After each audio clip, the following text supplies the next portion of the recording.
a minute, relax, folks, relax. I know some of y'all gonna be like, here we go, punch drunk, hating on Terrence Crawford. No, listen up.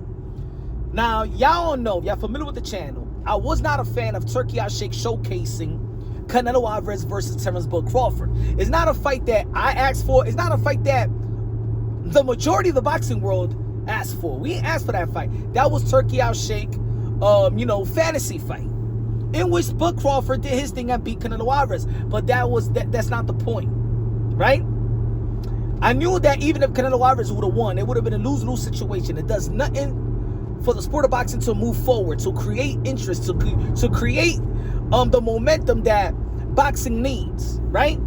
Because if y'all familiar with the channel, y'all know that I said that the 154-pound division is my favorite division. The 154-pound division is the most stacked division in the sport of boxing. For how many years I've been saying that? The most interesting division in the sport of boxing, in which all the elite fighters have showed their vulnerabilities. No cakewalk. And we saw that Terrence Bud Crawford, for the first time, or maybe the first time in a long time, showed his vulnerability versus Majumov. Which, let me tell you like this, what sells fights is the perception and illusion of these matchups, of these fighters. Now think about this. Imagine Terrence Bud Crawford after the Majumov fight, right? And you match him up with the Jerome Boots Ennis that destroys Xander Zayas. What will be the perception? What will be the illusion? What will be the breakdown? What will be the analysis? You know what would have been? That Boots Ennis will be the favorite to beat Terrence Bud Crawford. Now, I'm not making a prediction. What I'm saying is that the matchup would have created the type of interest that it needed. If y'all familiar with the channel, again, I've been saying, I hope that Turki Alalshikh put all his money into the potential 154-pound tournament. So when Bud Crawford was at 154, and we knew that Fundora is emerging. I've been a big fan of Josh Kelly. If y'all familiar with the channel, I know some of y'all didn't think that he could beat Bakram, and I predicted that he beat Bakram, because look, that, like I just said, anything could happen in the 154-pound division. Everybody showed their vulnerability. I'm a huge fan of Vergil Ortiz as well. You know what I'm saying? And then the veterans. Imagine if Jermell Charlo would have came back, Keith Thurman came back, and he got destroyed by Fundora. It's a tough division. Tim Tszyu, people still believe in Tim Tszyu. I already knew that Tim Tszyu was not going to be that guy, but at the end of the day, he was still a name, and at the time, a force to be reckoned with, right? What I'm saying is that the potential 154-pound tournament with Bud in it would have created the best tournament in the history of the sport of boxing. The deepest division in the history of the sport of boxing. I'm going to tell you like this, ladies and gentlemen. I don't give a damn what y'all say. If Turki Alalshikh would have put all his money into this potential tournament, I believe it would have been better than the golden era in the sport of boxing, when people talk about Hagler and Hearns and the Ray. Yes, I said it. Yes. Because look at the name that we just talking about. Four names, adding Wilfred Benitez in the mix, right? But in one division, think about this. Even though that Earl Spence lost to Bud Crawford, but of course, leading up to the fight, there's people that have this narrative that if Earl Spence was at 154 or whatever, again, the perception, the illusion.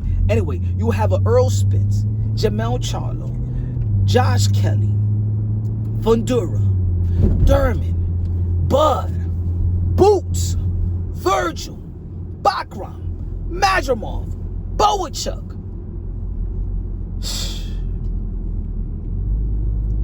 My goodness. And the style of these fighters. Look at the war that we seen from Boots and Xander Zayas. Look at the war. And when people talking about, oh, yo, but it was at only 7th round. Let's not forget that Hagler versus Hearns was only 3 rounds. And that's one of the most interesting fights that a lot of people always bring up and always talk about.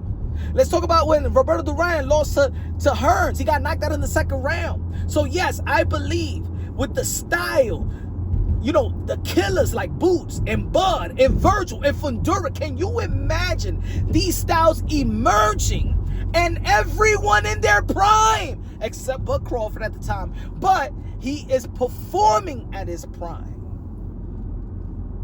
His hiccup versus Madrimov would have created those type of 50-50 fights, perception and illusion. It would have balanced the analogy, the analysis out. Because, of course, after Earl the True Spence, everybody saw Bud Crawford. You know, Bud Crawford, pound for pound #1, man. He's levels and levels above everybody. But that Madrimov fight at 154 created that 50-50 matchup, that illusion that I know about this division. Not illusion, but the perception of this division. That anybody can get it. Anybody can get it. Look at Brian Castano. You know what I'm saying? The draw with Lara. We seen Canelo Alvarez. You know what I'm saying? People thought that Lara beat Canelo Alvarez. We saw the Charlo and Tony Harrison and the rematch. We seen the Brian Castano and Charlo. We seen the Banana Rosario beat J-Rock, and we just seen a lot of. Look at how Vergil Ortiz, got dropped by Boachuk twice. The vulnerabilities creates the excitement. It's almost like right now that people's talking about, but Boots, look at Boots, he got stunned by Xander Zayas. Yeah, the vulnerability at a 154. Everybody has gotten dropped, have gotten wobble, have gotten close fights at 154.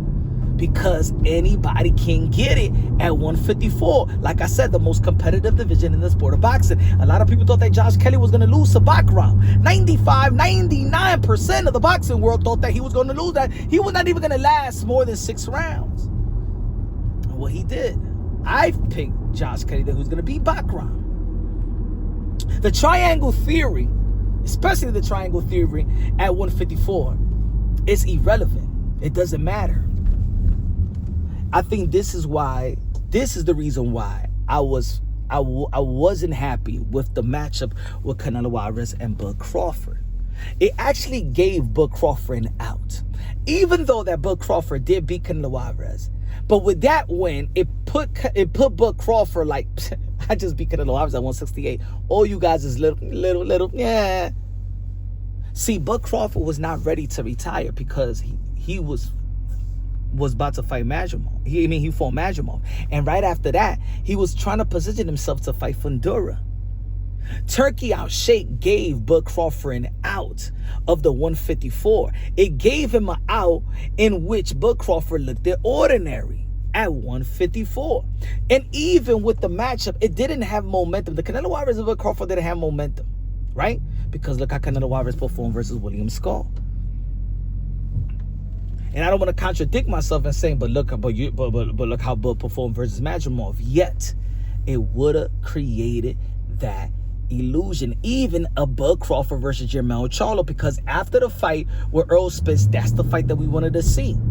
And then we saw how Charlo performed versus Canelo at 168. And people was like, try to write him off at 154. Yeah, but then we saw how Bud performed versus Madrimov, which made the Jermell Charlo and the Bud Crawford, the perception of that fight become, okay, all right, then we saw how Bud Crawford performed versus Madrimov. Then, you know what I'm saying? Then the Jermell Charlo versus Bud Crawford is still a good fight.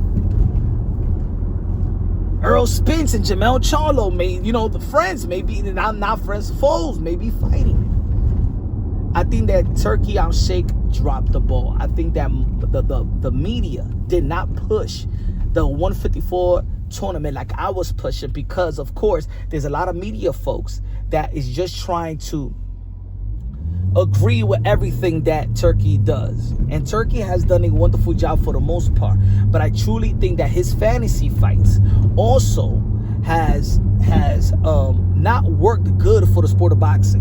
Why is Usyk fighting Rico? And look how Usyk performed. Why did Tyson Fury fall Francis Ngannou? And which it stripped the illusion of Tyson Fury when he got dropped by Francis Ngannou, leading up to a Usyk fight. You know what I'm saying? Before that, people were saying that Tyson Fury could beat any heavyweight in any era. You know what I'm saying? He had that illusion, but look at Anthony Joshua and Deontay Wilder. They were supposed to fight, but he threw, in between fights with the Parker and the Ottawa Lean, and then we didn't get the fight that we all been waiting for, that we all wanted to see. Just give us the fight. We should have get the Ryan Garcia versus Devin Haney rematch, but he threw the in-between fights with the Jose Ramirez and Rolly Romero, in which Rolly Romero beat Ryan Garcia. I don't know who is advising Turki Alalshikh. With all the money, I'm going to tell you right here, right now, the money is at a 154. The money is at 154. Can you imagine all the matchups? Boxing will go back to its glory days. It will go back to its glory days. Mix and match it how you want it. What's the next fight? Boots versus Fundora? Boots versus Vergil? Fundora versus Vergil? Huh? How about Vergil fights the winner of Tim Tszyu and Earl Spence in September? In Dallas Stadium, all the matchups is lucrative. All the matchups is winnable, either side. And this is why I didn't want to see the Bud and Canelo. Is not a fight that we was asking for. It didn't create the interest, in my opinion. It was just a pipe dream, a fantasy fight for a Turki Alalshikh. And what Turki Alalshikh should have done is think about the sport instead of just the fantasy fight and what he wanted to see. Even though that Bud Crawford, yes, accomplished 3-division undisputed world champion. But what did it do to boxing? How did it move forward? Of course, Canelo Alvarez legacy takes a hit, and then Bud Crawford retires.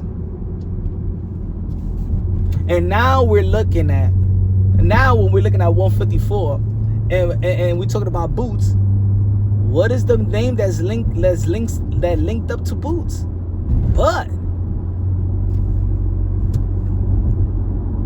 So, and I think a lot of people will say that if they want Bud Crawford to come out of retirement, what is the primary fight that you want to see Bud Crawford in? Boots, 154. So let me know what y'all think. You know what I'm saying? This is not a hate on Terrence Bud Crawford. This is, I believe that what I just said was great for boxing. I think it would have got everybody excited. And having a tournament, you also have a schedule. Then people would anticipate the next fight and the next fight and the next fight, because there's so many big fights at 154. And even the guys at 147 that could go up, like Conor Benn. You add Conor Benn in the mix. Conor Benn versus Josh Kelly out there in the UK. Big. Hey, Ryan Garcia. Go up there. Ryan Garcia and Vergil Ortiz. They fought in the amateurs. That's a big fight. Hey, Devin Haney has called out Jerome Boots Ennis that he's willing to go to 154 as when he wanted to fight Devin Haney versus Xander Zayas. Look at that, folks. Guys, the 154 is boxing. Let me know what y'all think.